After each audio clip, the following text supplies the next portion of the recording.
Hello बच्चों, मेरे YouTube channel learn with Nitish में आप सबों का स्वागत है। हम पिछली वीडियो में आप लोगों को वर्ग एवं वर्गमूल, घन एवं घनमूल के बारे में बताए थे।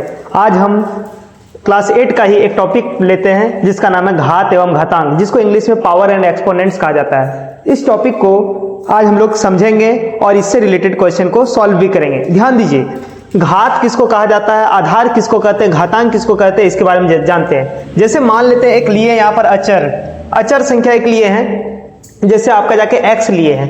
x का जो हमेशा दायां साइड जो होता है, दायां साइड ऊपर में, उसको हम लोग बोलते हैं घात। और घात के स्थान पर कोई अंक लिख देते हैं तो उसको हम लोग बोलते हैं घातांक। और ये जो कोई भी हम लोग लेते हैं, संख्या लेते हैं या फिर चर या अचर कुछ भी लेते हैं, तो यहाँ पर अभी हम लोग अचर लिए हैं तो अचर के रूप में x लिए हैं, तो ये आपका क्या कहलाएगा, आधार। जैसे मान लेते हैं सपोज दैट एक संख्या लिए 2।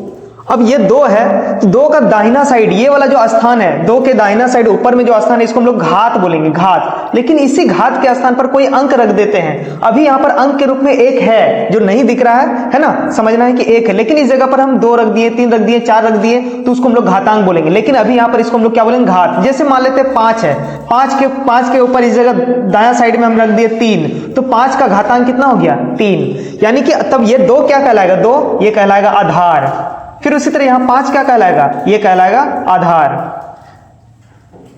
दायां साइड में ऊपर में कोई अंक ले लेते हैं तो वो क्या कहलाता है, घातांक। उसी प्रकार से यहां पर देखिए, इससे रिलेटेड सवाल किस तरह से रहता है आपको समझने का प्रयास करना है। जैसे देखिए, नीचे दी गई संख्याओं को घातांक के रूप में लिखें। यहां पर दिया गया है कुछ संख्या लिए हैं और इसको क्या करना है, घातांक के रूप में लिखना है। तो कैसे लिखेंगे जरा समझने का प्रयास कीजिए। जैसे 25 लिए हैं, 25 को कैसे हम लोग सॉल्व करेंगे घातांक के रूप में। सबसे पहले हम लोगों को क्या करना होगा, अभाज्य गुणनखंड करना पड़ेगा। किसका, 25 का। तो हम लोग 25 का अभाज्य गुणनखंड करते हैं। देखिए 5 से कटेगा, 5 × 5 = 25, फिर ये 5 से एक बार में, यानी कि इसको हम लोग घातांक के रूप में लिखेंगे। कितना, कैसे लिखेंगे, इसको पहले अभाज्य गुणनखंड के रूप में 5 × 5 × 1 लिख दिए। तो 5 × 5 है तो 2 को 5 है तो हम 5 पे पावर 2 लिख सकते हैं, और गुना 1 है तो 1 पे पावर हम लोग 0 कर सकते हैं। यानी कि 25 को हम लोग इस तरह से लिख सकते हैं, 5 पे पावर 2 × 1 पे पावर 0। ठीक है, अब ध्यान दीजिए, यहां पर 5 पे पावर 2 भी लिख देंगे तो कोई फर्क पड़ने वाला नहीं है। क्यों नहीं पड़ने वाला है, यहां ध्यान दीजिए, a पे पावर अगर 0 होता है तो इसका मान हमेशा 1 होता है। एक फॉर्मूला होता है, यहां ध्यान रखिएगा, a पे पावर 0 का मान 1। किसी पे पावर, जैसे 5 पे पावर 0 ले लिए, 5 पे पावर 0 लिए, इसका मान 1 हो गया। 1 पे पावर 0 ले लेंगे, इसका मान 1 हो जाएगा। कुछ भी रहे, 1000 पे पावर अगर हम 0 ले लेते हैं तो इसका मान क्या हो जाएगा, 1 हो जाएगा। उसी प्रकार से यहां पर देखिए, 5 2 गो है तो 5 पे पावर 2 ले लिए, और 1 है तो 1 पे पावर हम लोग 0 लिख सकते हैं, नहीं भी लिखिए कोई फर्क नहीं पड़ता है। या फिर 5 पे पावर 2 लिखिए, या फिर 5 पे पावर 2 गुना 1 पे पावर 0। ऑप्शन के अनुसार देखिएगा ऑप्शन में किस प्रकार से दिया, ये भी सही है और ये हटा देंगे तो ये भी सही है, 1 पे पावर 0। तो ये हो गया आपका घातांक के रूप में लिखने। अब देखिए नेक्स्ट क्या है, 144। तो 144 का भी उसी प्रकार से अभाज्य गुणनखंड कीजिए। 144 का अभाज्य गुणनखंड कैसे करेंगे, ध्यान दीजिए।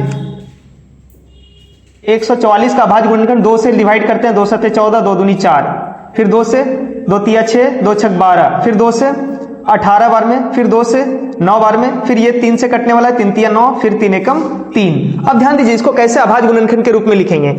तो क्या लिख देंगे, सबसे पहले देखेंगे 2 कितना गो है, 1 2 3 4, यानी कि 2 पे पावर 4 लिखेंगे, 2 पे पावर 4 गुना, उसका 3 कितना गो है, 3 2 गो है तो 3 पे पावर 2। यहां तक लिख दिए, ये भी सही है। अगर 1 पे पावर आप 0 लिखते हैं तो कोई भी फर्क नहीं पड़ेगा, क्योंकि 1 पे पावर 0 का मान क्या होता है, 1 ही होता है, ये भी सही है। फिर उसी प्रकार से 324 है, 324 को हम लोग कैसे, तो 324 का सबसे पहले अभाज्य गुणनखंड करना होगा। देखिए 324 का अभाज्य गुणनखंड करते हैं, 2 से 2 दूनी 2 × 1 = 2 हो गया, 2 × 6 = 12 हो गया, 2 दूनी 4 हो गया, फिर 2 से 2 × 8 = 16, 2 × 1 = 2, फिर अब ये 2 से नहीं कटने वाला, 3 से 27 बार में कट जाएगा, फिर ये 3 से 9 बार में, फिर 3 से 3 बार में, और 3 × 1 = 3। अब ध्यान दीजिए, इसको हम लोग 324 को कैसे लिख सकते हैं। देखिए 2 को कितना है, 2 पे पावर 2 गुना 3 कितना गो आया, 1 2 3 4, तो 3 पे पावर 4, और 1 पे पावर आप 0 लिखिए नहीं लिखिए कोई फर्क पड़ने वाला नहीं है। यानी कि 324 का घातांक रूप क्या हो गया, 2 पे पावर 2 गुना 3 पे पावर 4। आप इसको सॉल्व कीजिएगा तो यही वाला आएगा। उसी प्रकार से 512 है, 512 का अभाज्य गुणनखंड करते हैं, 2 से 2 दूनी 4, 2 × 5 = 10, 2 × 6 = 12, 2 × 1 = 2, 2 दूनी 4, 2 × 8 = 16, 2 × 6 = 12, 2 × 6 = 12, 2 × 4 = 8, फिर 2 से 2 × 3 = 6, 2 दूनी 4, फिर 2 से 16 बार में कट जाएगा, फिर 2 से 8 बार में, फिर 2 से 4 बार में, फिर 2 से 2 बार में, फिर 2 एकम 2। अब देखिए यहाँ पर कितना को 2 हो गया, 1 2 3 4 5 6 7 8 9, यानी कि हम लोग इसको क्या लिख सकते हैं, 2 पे पावर 9। 5 का 512 का अभाज्य, सॉरी 512 का घातांक के रूप क्या हो जाएगा, 2 पे पावर 9, और इंटू 1 पे पावर 0 लिख सकते हैं, नहीं लिखिए कोई फर्क पड़ने वाला नहीं है। उसी प्रकार से 1024 है, तो 1024 का जब कीजिएगा तो कितना आ जाएगा, अब अभाज्य गुणनखंड करके देख लीजिएगा, 2 पे पावर 18 आएगा। कितना आएगा, 2 पे पावर 18। ठीक है, अब ध्यान दीजिए, ये होने के बाद ये तो घातांक रूप में लिखना है। घातांक रूप में लिखने के बाद हम लोग जब अगर मान लेते हैं पहले से आपको घातांक रूप में दे दिया है कोई भी मान, उसका बोलेगा एग्जैक्टली मान निकालिए, तो कैसे निकालेंगे, देखिए यहां पर क्या बोला गया, मान ज्ञात करें ये क्वेश्चन में। तो करना क्या है, 5 पे पावर 3 है, तो 5 पे पावर 3 को हम लोग कैसे लिख सकते हैं, तो 5 पे पावर 3 है तो हम लोग लिख सकते हैं 5 गुना 5 गुना 5। देखिए 5 गुना 5 गुना 5 कीजिए, कितना होता है, 5 × 25, 25 × 125 हो गया इसका आंसर। मान ज्ञात करने बोलेगा इस प्रकार से। फिर 2 पे पावर 6 है, तो 2 को 1 बार 2 बार 3 4 5 6, 2 दूनी 4 4 दूनी 8 8 दूनी 16 16 दूनी 32 32 दूनी 64, कितना हो गया, 64 हो गया। फिर उसी तरह 7 पे पावर 3 है, तो 7 को 3 बार गुना कीजिए, 7 गुना 7 गुना 7, 7 7 49 49 7 343, ये हो गया। फिर उसी तरह 10 पे पावर 4 है, तो यानी कि 10 को 4 बार गुना करना है। अब ध्यान दीजिए 10 पे पावर 4 है तो हमको कुछ नहीं करना है, ये बहुत आसान गुना है। 1 गुना 1 करेंगे 1, 1 गुना 1 करेंगे 1, 1 गुना 1 करेंगे 1, कितना को 0, 1 2 3 4 को 0, 1 2 3 4 को 0, यानी कि 10,000 हो गया। उसी प्रकार से देखिए 2 पे पावर 5 है, तो कैसे लिखेंगे, 2 गुना 2 गुना 2 गुना 2 गुना 2, 1 2 3 4 5 हो गया, 2 दूनी 4 4 दूनी 8 8 दूनी 16 16 दूनी 32। जब भी मान निकालने बोले तो हम लोग क्या करेंगे, घातांक के रूप को इस प्रकार से गुना के रूप में लिखकर मान निकाल देंगे। जब आपको बोलेगा कि नहीं घातांक के रूप में लिखिए, तो अभाज्य गुणनखंड कीजिए और जितना पावर के रूप में आता है उसको लिख दीजिए। ये आपका हो गया घात और घातांक का। अब इससे हम क्या करेंगे, अब फॉर्मूला देखेंगे कि आखिर फॉर्मूला कैसे होता है। इस चैप्टर में फॉर्मूला भी बहुत ज्यादा होते हैं, उस फॉर्मूला से रिलेटेड क्वेश्चन भी रहता है। पहले हम लोग फॉर्मूला को देखते हैं, उसके बाद अभी हम क्वेश्चन को बनाएंगे। देखिए घात और घातांक चैप्टर में कुछ फॉर्मूला था, उस फॉर्मूला को देखिए। जैसे पहला a पे पावर m इंटू a पे पावर n, यहाँ पर a आपका आधार हो गया और m यहाँ पर घातांक हो गया। यहाँ भी देखिए a आधार हो गया और ये n हो गया आपका घातांक। जब आधार बराबर रहे और दोनों के बीच में अगर गुना रहे तो उस स्थिति में हम लोग क्या करते हैं, आधार को कॉमन ले लेते हैं, यानी कि यहाँ भी आधार a था, यहाँ भी आधार a था।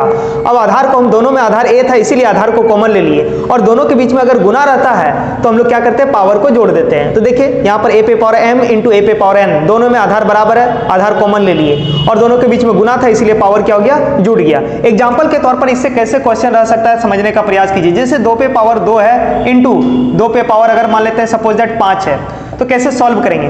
देखिए यहाँ भी पावर के आधार के रूप में 2 है, यहाँ भी आधार के रूप में 2 है। अगर दोनों का आधार बराबर रहे और दोनों के बीच में गुना रहे तो आधार को सबसे पहले कॉमन लीजिए और पावर को जोड़िए। तो पावर के रूप में इसका क्या है 2 और इसका क्या है 5, यानी कि 2 पे 2 और 5 कितना हो गया, 2 पे पावर 7, ये आपका हो गया। नेक्स्ट उसी तरह और एक क्वेश्चन लेते हैं। 8 पे पावर अगर रहता है 5 इंटू 8 पे पावर अगर रहता है 3, तो हम देखेंगे क्या दोनों का आधार क्या बराबर है, बिल्कुल दोनों के बीच में गुना है। तो दोनों का आधार अगर बराबर है तो आधार को कॉमन ले लिए और दोनों के बीच में गुना है तो पावर को क्या करेंगे, जोड़ देंगे, यानी कि 5 + 3 कितना हो जाएगा 8, और 5 और 3 कितना हो गया 8, यानी कि 8 पे पावर कितना हो गया 8। उसी प्रकार से दूसरा देखिए, सिर्फ 2 ही नंबर नहीं उससे ज्यादा भी हो सकता है। जैसे मान लेते हैं कि 3 गो संख्या है, 3 गो है, जैसे a पे पावर m इंटू a पे पावर n इंटू a पे पावर p।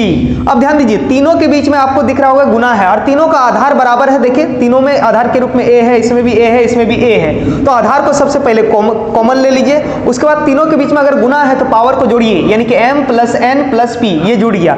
एग्जाम्पल के तौर पर देखिए, जैसे 2 पे पावर 5 इंटू 2 पे पावर 6 इंटू 2 पे पावर 8, अगर इस तरह के रूप में है तो कैसे सॉल्व करेंगे इसको। तो देख रहे हैं क्या तीनों का आधार बराबर है, बिल्कुल है। आधार अगर बराबर रहे तो आधार को कॉमन ले लीजिए, आधार कॉमन हो गया और पावर क्या होगा तब जुटेगा, यानी कि 5 + 6 + 8, यानी कि कितना हो जाएगा, देखिए 6 और 5 11 और 8 19, यानी कि 2 पे पावर कितना हो गया 19। उसी प्रकार से अब देखिए ये तो गुना का कहानी था। अब हम लोग भाग वाला देखते हैं। भाग में है क्या, अगर 2 संख्या भाग में रहे और उसके दोनों आधार बराबर रहे, उसका भी दोनों में आधार बराबर रहे, इसका देखिए दोनों भाग में a पे पावर m बटे a पे पावर n, बट्टा का मतलब भाग होता है। अगर बराबर रहे, आधार बराबर है और पावर तब क्या करा है, घट जाता है। आधार कॉमन ले लेते हैं, पावर घट जाता है। a पे पावर m बटे a पे पावर n, दोनों में आधार a है, a कॉमन ले लिए अब देखिए दोनों के बीच में भाग था, इसलिए पावर अब जुटेगा नहीं, क्या होगा, घटेगा। तो a पे पावर m माइनस n, ठीक है।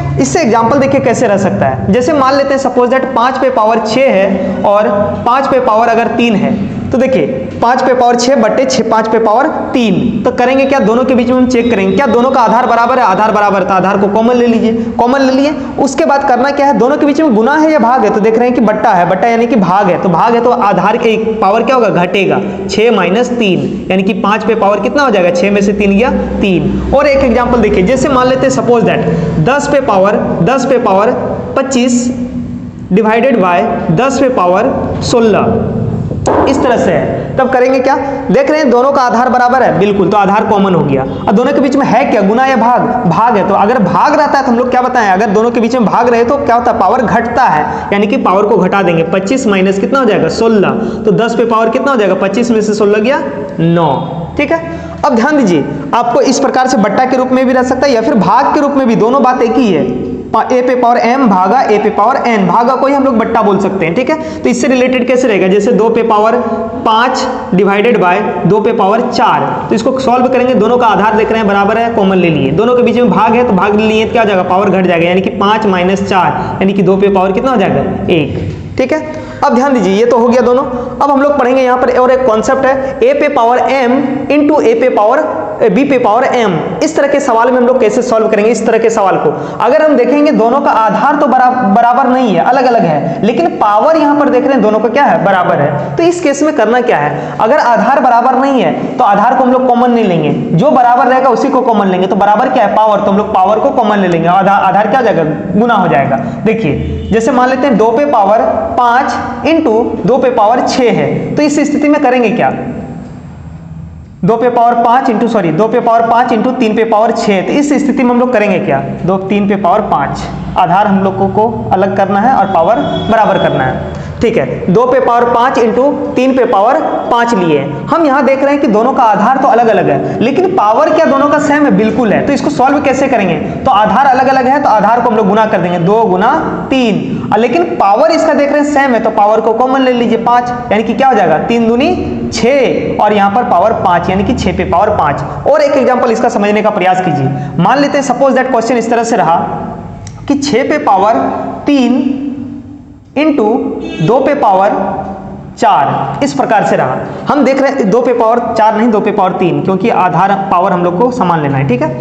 अब ध्यान दीजिए इसमें करना क्या है, हम देख रहे हैं दोनों का क्या है, आधार तो अलग अलग है, लेकिन क्या पावर अलग है, बिल्कुल नहीं, पावर दोनों का सेम है। तो करना क्या है, हम लोगों को आधार गुना कर देना है, 6 गुना 2, और यहाँ पर पावर को क्या करना है, कॉमन ले लेना है, यानी कि 6 दूनी 12 पे पावर कितना हो जाएगा, 3, ठीक है। ये फॉर्मूला आप लोग को क्लियर समझ में आ गया होगा। अब हम नेक्स्ट फॉर्मूला की ओर यहाँ बढ़ते हैं। देखिए क्वेश्चन में कभी माइनस, पावर अगर माइनस में रहे तब करना क्या है, जैसे यहाँ पर फॉर्मूला a पे पावर माइनस m है, तो हम लोग को करना क्या है, जैसे ही पावर को अगर पॉजिटिव करना है, हम लोगों को प्लस में धनात्मक में लाना है, तो क्या हो जाएगा, 1 बटे a पे पावर m हो जाएगा, ठीक है। यहाँ ध्यान दीजिए, जैसे एग्जांपल के तौर पर देखिए, अगर मान लेते हैं सपोज दैट 2 पे पावर माइनस 5 है, इसको सॉल्व करेंगे तो कैसे हो जाएगा, तो 1 बटे 2 पे पावर 5, 1 बटे 2 पे पावर क्या हो जाएगा, 5। उसी प्रकार से ध्यान दीजिए, जैसे मान लेते हैं 3 पे पावर माइनस 8 है, तो इसको सॉल्व करेंगे तो कैसे हो जाएगा, 1 बटे 3 पे पावर 8। अगर कभी क्वेश्चन में इस तरह बोल दे कि इसको धनात्मक घातांक के रूप में लिखिए, तो इसी प्रकार से सॉल्व करना होगा।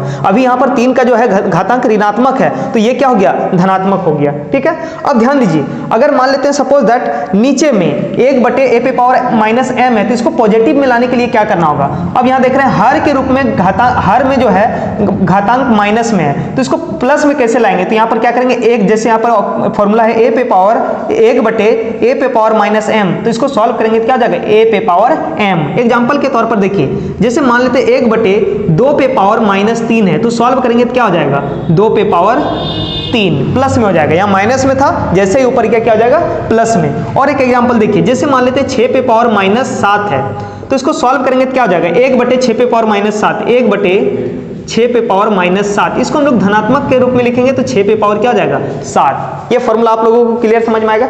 यही सब फॉर्मूला से रिलेटेड क्वेश्चन बहुत सारा रहेगा, ठीक है। अब ध्यान दीजिए नेक्स्ट फॉर्मूला क्या है। जैसे मान लेते हैं कि सपोज दैट इसमें क्या है कि यहाँ पर तो गुना के रूप में देखे थे, यहाँ अगर भाग के रूप में रही, क्या रहे भाग के रूप में, a पे पावर m बट्टे b पे पावर m, तो यहाँ करना क्या है, तो यहाँ पर देखिए आप लोगों को आधार तो देख रहे हैं हम दोनों का अलग अलग है और दोनों भाग के रूप में भी है, लेकिन पावर देख रहे हैं दोनों का क्या है, सेम है। तो सेम है तो क्या करना है, आधार को भाग के रूप में ही रहने देना है और पावर को कॉमन ले लेना है। एग्जांपल के तौर पर जैसे मान लेते हैं 2 पे पावर 5 और 3 पे पावर 5 रहे, तो करना क्या है 2 बटे 3 और पावर 5 को कॉमन ले लेंगे इस प्रकार से, ठीक है। और एक एग्जांपल देखिए, जैसे मान लेते हैं 8 पे पावर 9 और 7 पे पावर 9, यहां पर भी हम देखने को मिल रहा है कि दोनों का आधार अलग अलग है लेकिन पावर दोनों का क्या है, सेम है। तो हम क्या करेंगे, कॉमन ले लेंगे, 8 बटे 7 पे पावर 9 दोनों कॉमन ले सकते हैं, ठीक है। अब एक फॉर्मूला ये है कि ये बहुत इंपॉर्टेंट फॉर्मूला, इससे बहुत सारा क्वेश्चन रहता है। जैसे a पे पावर 0 इज इक्वल टू क्या होता है, इसका मान 1, चाहे कोई भी नंबर रहे उस पर पावर अगर 0 है तो उसका मान हमेशा 1 होता है। एग्जांपल के तौर पर देखिए 5 पे पावर अगर 0 है तो 5 पे पावर 0 का मान 1, चाहे कितना बड़ा नंबर रहे, 1000 पे पावर 0 है, 1000 पे पावर 0 है तो इसका मान कितना हो जाएगा 1, माइनस 9999 है पे पावर 0 तो इसका भी मान क्या होगा 1, चाहे इस प्रकार से रहे 9 बटे 25 पे पावर अगर 0 है तो इसका मान क्या हो जाएगा 1 ही होगा हमेशा, याद रखिएगा, भूल कर भी गलती से 0 नहीं कीजिएगा, क्योंकि अगर पावर 0 रह गया तो उसका मान क्या होता है 1 होता है, ठीक है। अब यहाँ देखिए कुछ और एक कॉन्सेप्ट है, यहाँ पर लास्ट कॉन्सेप्ट है इसमें, जैसे a पे power m is equal to a पे पावर n हो। यहाँ ध्यान दीजिएगा दोनों साइड देख रहे हैं कि हम आधार दोनों का बराबर है, दोनों का आधार बराबर है, लेकिन क्या दोनों का पावर बराबर है, नहीं, दोनों का पावर बराबर नहीं है। तो आधार अगर बराबर रहे और पावर बराबर न रहे तो उस स्थिति में क्या होता है कि आधार अगर जैसे ही बराबर है तो पावर भी हमेशा क्या होता है, बराबर होता है, क्योंकि इस चैप्टर में एक नियम है कि अगर उसका किसी भी संख्या का आधार बराबर हो तो उसके घातांक भी क्या होते हैं, आपस में बराबर होते हैं। यहाँ तक देख रहे हैं आधार a दोनों का बराबर है लेकिन पावर अलग अलग है, यहाँ m है यहाँ n है, तो इस स्थिति में क्या होता है कि कभी भी m बराबर क्या होगा वो मान निकालने के लिए दिया जाए तो हमेशा याद रखिएगा कि आधार बराबर है तो उसका पावर भी बराबर होगा। उसी से रिलेटेड एक एग्जांपल देखिए, जैसे 5 पे पावर x प्लस 2 है, यानी कि 5 का पावर है x प्लस 2 और यहाँ पर 5 पे पावर है 9। अब ध्यान दीजिए हम देखेंगे इस केस में क्या करना है, कभी कभी इस तरह का क्वेश्चन देके बोलेगा क्या बताइए तो x का मान क्या होगा, इसमें भी जैसे इस तरह का क्वेश्चन दे दिया बताइए x का मान क्या होगा, x का मान आपको निकालने बोल देगा। तो इस स्थिति में करना क्या है, तो हमको करना क्या है, देख रहे हैं यहाँ पर आधार 5 है, यहाँ भी आधार 5 है, दोनों बराबर में दिया गया है। अगर दोनों का आधार बराबर है तो इसका पावर भी आपस में बराबर होता है, तो यानी कि क्या लिखेंगे x प्लस 2 बराबर क्या हो जाएगा 9, क्योंकि आधार बराबर था इसका पावर भी बराबर कर दिए तो x का मान क्या हो जाएगा, यहाँ पर देखिए 2 प्लस में उधर जाएगा माइनस में, यानी कि 9 माइनस 2 x बराबर कितना हो जाएगा 7, आंसर निकल गया। फिर उसी तरह यहाँ पर देखिए इस क्वेश्चन में भी देख रहे हैं आधार दोनों का बराबर है, यहाँ भी 2 है आधार, यहाँ 2 है, तो अगर आधार बराबर है तो इसका पावर भी आपस में क्या होगा, बराबर होगा, यानी कि 4x minus 2 is equal to 2x plus 9। अब ध्यान दीजिए हमको नंबर को नंबर के साथ रखेंगे और चर वाले को चर वाले के साथ रखेंगे। 4x minus 2x is equal to 9 plus 2, ठीक है, क्योंकि यहाँ 2 माइनस में उधर गया प्लस में, यहाँ 2x प्लस में था इधर आएगा माइनस में। तो देखिए 4x में से 2x हो गया 2x और 9 और 2 11। अब हमको x का मान निकालना है तो x के साथ 2 गुना में है तो x बराबर क्या हो जाएगा 11 बटे 2, यानी कि ये आपका आंसर हो जाएगा। ये बात आप लोगों को क्लियर समझ में आ गया होगा। देखिए अब नेक्स्ट टॉपिक है आपका जाके संख्याओं के साथ खेलना। इसको कैसे सॉल्व करते हैं, इससे रिलेटेड किस तरह से क्लास 8 का जो जैक एग्जामिनेशन होता है उसमें किस तरह के क्वेश्चन आते हैं उसके बारे में थोड़ा सा देखते हैं। जितना भी कॉन्सेप्ट आपको बताया जा रहा है उससे बाहर कोई भी क्वेश्चन नहीं आने वाला। अगर इस कॉन्सेप्ट को अच्छी तरह से आप लोग पढ़ लें तो आपको किसी तरह का परेशानी नहीं होगा। देखिए इसमें सबसे पहले क्वेश्चन किस तरह से आता है, पहला आता है संख्याओं का व्यापक या विस्तृत रूप, यानी कि संख्याओं को व्यापक रूप में या विस्तृत रूप में कैसे लिखेंगे, ठीक है। इंग्लिश में इसको बोलते हैं आपका जाके एक्सपेंडेड फॉर्म में, ठीक है। अब ध्यान दीजिए जैसे 596 है तो 596 को हम विस्तृत रूप में लिखते हैं तो कैसे लिखेंगे जरा ध्यान दीजिए। इकाई, दहाई, सैकड़ा, सैकड़ा मतलब 100, सैकड़ा के स्थान पर क्या है 5, यानी कि 5 गुना 100 कितना हो गया 500, प्लस इकाई दहाई, दहाई के स्थान पर कितना है, दहाई मतलब 10 और दहाई के स्थान पर 9 है तो 9.90 प्लस इकाई के स्थान पर 6 एकम 6। आपको लग रहा होगा कि ये बहुत बच्चा जैसा सवाल है, लेकिन ध्यान दीजिए बच्चा जैसा सवाल तो है लेकिन कभी कभी एग्जाम में इस तरह से आ जाता है एक्स वाई जेड का व्यापक रूप लिखें, व्यापक रूप लिखें। तो बच्चा बहुत बार गलती कर देता, ऑप्शन में इस तरह से रहता है x गुना y गुना z। दूसरा रहता है 100x plus 10y plus z। तीसरा हो गया x गुना 10y गुना z। और चौथा रह गया नन ऑफ दीज, इनमें से कोई नहीं। तो बच्चा देखिए x y z का व्यापक रूप में लिखे, इतना आसान तो आपको नहीं देगा, इस प्रकार से देता है ना। तो इसमें क्या होता है कि आपको जैसे इस तरह का सवाल दे दे तो बच्चा इस पर टिक लगा देता है x गुना y गुना z, जो कि बिल्कुल गलत है ना। क्योंकि व्यापक रूप बोला है तो आपको इस तरह से बनाना पड़ेगा। व्यापक रूप मतलब इकाई के जगह में क्या है, ध्यान दीजिए, इकाई के, ये बिल्कुल गलत हो गया, आपको इसको बनाना होगा इस तरह से। क्योंकि इकाई दहाई सैकड़ा, सैकड़ा मतलब 100 के जगह में कितना है x, तो x गुना 100 करेंगे तो कितना होगा 100x। फिर उसके बाद इकाई दहाई, दहाई के जगह में क्या है y, तो 10 गुना y करेंगे तो क्या होगा 10y। और इकाई के जगह में z है तो 10 इकाई का मतलब 1, z गुना 1 करेंगे तो क्या होगा z हो जाएगा। तो ये वाला सही हो गया ऑप्शन 2। लेकिन बहुत बार बच्चों ये वाला ऑप्शन को सही कर देते हैं, जिसके वजह से आपका गलत हो जाता है आंसर। तो ये ध्यान दीजिएगा। तो हम बताने का तरीका शुरुआत से हम छोटा छोटा ले रहे हैं और फिर आपको आसान वाला ले रहे हैं, ताकि ये वाला आपको आसानी से समझ में आ जाए। देखिए अब उसी प्रकार से यहां देखिए, इकाई दहाई सैकड़ा हजार 10,000, 10,000 की जगह में कितना है 9, तो 9 लिख देंगे, 1 2 3 4 0, ठीक है। प्लस इकाई दहाई सैकड़ा हजार, हजार की जगह में 6 है तो 6 लिखेंगे, गुना 1000 कर देंगे, ठीक है। इकाई दहाई सैकड़ा, सैकड़ा की जगह में 4 गुना 100, 400 हो गया। इकाई दहाई 20 हो गया, इधर हो गया 5। अब ध्यान दीजिए यहां देखिए, इकाई दहाई, दहाई की जगह में क्या है x, तो 10 गुना x करेंगे तो 10x प्लस y गुना 1 करेंगे तो क्या हो जाएगा y। फिर उसी तरह इकाई दहाई सैकड़ा, सैकड़ा की जगह में x है तो 100x प्लस इकाई दहाई, दहाई मतलब 10, 10 गुना y 10y प्लस z। उसके बाद इकाई दहाई सैकड़ा हजार, हजार की जगह में कितना है y, w, तो 1000 गुना w करेंगे तो 1000 w प्लस इकाई दहाई सैकड़ा, सैकड़ा मतलब 100, x गुना 100 करेंगे तो कितना हो जाएगा 100x plus 10y plus z। ये बताने का तात्पर्य मेरा ये था कि यहां तक हमको पहुंचना था, इसलिए हम यहां से शुरुआत किए, ठीक है। अब ध्यान दीजिए, ये होने के बाद इस तरह का सवाल बहुत बार पूछा जा चुका है 8 क्लास का। अब देखिए संख्याओं का सामान्य रूप, सामान्य रूप भी आप लोग जानते ही होंगे। जैसे मान लेते हैं सपोज दैट इसमें भी इस प्रकार से रहता है क्वेश्चन। जैसे एक क्वेश्चन यहां ले लेते हैं 4 नंबर, इस प्रकार से 100x plus 10y plus z, तो इसको सामान्य रूप में लिखेंगे। यहां पर भी देखिए, तो इकाई के स्थान पर क्या लिखना है 2, दहाई के स्थान पर 2 और फिर सैकड़ा के स्थान पर 9, इकाई के स्थान पर 5, दहाई के स्थान पर 4।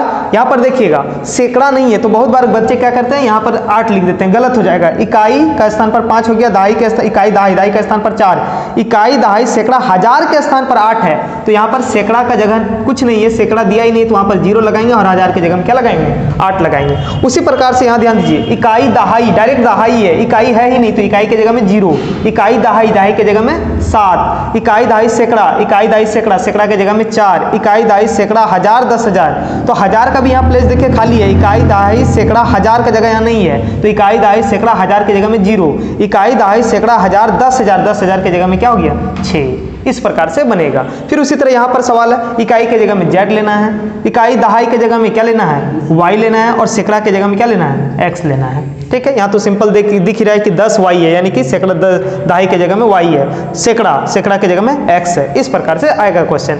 फिर ध्यान दीजिए, इस प्रकार से क्वेश्चन आता है कि a का मान ज्ञात कीजिए, जोड़ दे दिया रहेगा या घटाव दे दिया रहेगा या फिर आपका जाके गुना दे दिया रहेगा, और इसमें पूछेगा कि a का मान, b का मान, c का मान इस तरह निकालने के लिए दिया है। जैसे एक क्वेश्चन यहाँ पर लिए है कि a का मान ज्ञात कीजिए, तो बोल रहा है कि यहाँ पर एक, और याद रखिए a का मान यहाँ पर कुछ अलग नहीं हो सकता और यहाँ अलग नहीं, a का मान हर बार सेम होगा, एक बार जो लीजिएगा वही होगा। अगर यहाँ 5 ले लिए तो यहाँ भी 5 होगा, अगर यहाँ 6 ले लिए तो यहाँ भी 6 होगा, ठीक है। क्वेश्चन में कुछ हमको लगता है मिस्टेक है, थोड़ा देख लेते हैं। 501 होना चाहिए, यहाँ पर 501। अब ध्यान दीजिए, अब ये क्वेश्चन सही है। अब यहाँ ध्यान दीजिए, अब हम देख रहे हैं कि a का जगह में क्या होगा, यहाँ फिर भी अगर a का मान यहाँ जो लेंगे वही a का मान यहाँ लेना होगा। अब ध्यान दीजिए क्या लें, जो कि यहाँ पर 3 में क्या जोड़ें कि 1 आ जाए, 3 में क्या जोड़ेंगे, तो देखिए हम लोग तो घट नहीं सकते क्योंकि जोड़ दिया है, तो 3 से हम लोग नीचे नहीं जा सकते, जोड़कर ही आ सकता है। तो 3 में जोड़िए, कितना जोड़ेंगे, अच्छा देखिए 3 के बाद जोड़ते जाइए, 1 आना चाहिए, या तो 11 आ जाए या 21 आ जाए, क्योंकि हम लोग 3 से तो नीचे नहीं जा सकते हैं, कुछ जोड़ना ही पड़ेगा, जोड़ है तो जोड़ना ही पड़ेगा, यानी कि हमको इकाई के स्थान पर 1 जैसा आना चाहिए। तो देखते हैं 3 के बाद हम जोड़ेंगे तो 11 अगर ला सकते हैं, देखिए 3 के 1 लाने के लिए हमको 11 लाना पड़ेगा। 3 में क्या जोड़ेंगे, 8 जोड़िए, 3 4 5 6 7 8 जोड़ेंगे, और 8 और 3 कितना होता है 11, यानी कि a के जगह हम अगर 8 ले लेते हैं तो 8 और 3 कितना हो जाता है 11, 11 की 1, हाथ में 1। अगर a का मान यहां पर 8 लिए हैं तो यहां पर भी a का मान क्या लेना होगा 8, यानी कि जहां जहां a रहेगा हर जगह 8 ही लेना पड़ेगा। अब ध्यान दीजिए, यहाँ पर 8 और 3 11 की 1, हाथ में 1 हो गया, और यहाँ पर 8 लिए हैं तो यहाँ पर भी a का मान 8 होगा। 8 और 1 9 और 1 10, 10 की 0, हाथ में 1, 3 और 1 4 और 1 कितना 5, यहाँ पर 5, यानी कि इसको फ्रेश करके लिखेंगे तो किस तरह से 3 1 और यहाँ पर 8 लेना होगा, फिर यहाँ 1 यहाँ 8 यहाँ 3, इसको जब सॉल्व कर दीजिएगा 8 3 11 की 1, हाथ में 1 8 1 9 1 10 की 0, हाथ में 1 3 1 4 1 5, यानी कि 501, यानी कि a का मान यहाँ पर कितना आ गया 8 आ गया। अब यहाँ देखिए P Q एवं R का मान ज्ञात करें, यानी कि P का मान, Q का मान और R का मान ज्ञात करना है। तो P के जगह हम क्या लें, तो ध्यान दीजिए हमको 6 लाना है और यहाँ पर जोड़ दिया है, तो 9 से तो हम लोग नीचे नहीं जा सकते हैं, ऊपर जाना पड़ेगा यहाँ 6 लाने के लिए। तो 9 में ऐसा कौन सी संख्या जोड़े तो जोड़ने पर कम से कम इकाई अंक पे 6 आ जाए। तो देखिए तो जरा 9 में अगर 7 जोड़ देते हैं, 9 7 कितना होता है 16, यानी कि P के जगह हम अगर 7 ले लेते हैं, अगर P का मान यहाँ 7 लिए और कहीं यूज P हुआ है तो हर जगह 7 लेना होगा। तो 9 और 7 16 की 6, हाथ में 1, 9 और 8 कितना हो गया 9 8 17 1 18, यानी कि Q का मान हो गया 8 और R का मान हो गया 1। देखिए यहाँ पर 9 7 16 की 6, हाथ में 1, 9 8 17 और 1 कितना हो गया 18, यानी कि Q का मान हो गया 8 और R का मान 1 हो गया। इसको फ्रेश करके लिखेंगे तो किस प्रकार से, देखिए 8 हो जाएगा, यहाँ पर 7 हो जाएगा, यहाँ 9 है, यहाँ 9 है। देखिए 9 8 17 की 9 7 16 की 6, हाथ में 1, 9 8 17 1 18, ठीक है। ये हो गया आपका P का मान, ये P का मान, और ये आपका हो गया Q का मान, और ये हो गया आपका R का मान, यानी कि P का मान हो गया 7, Q का मान हो गया 8 और R का मान हो गया 1, ठीक है। चलिए देखिए जैसे यहाँ पर गुना वाला एक दिया है P एवं Q का मान ज्ञात करें, इसको कैसे सॉल्व करेंगे।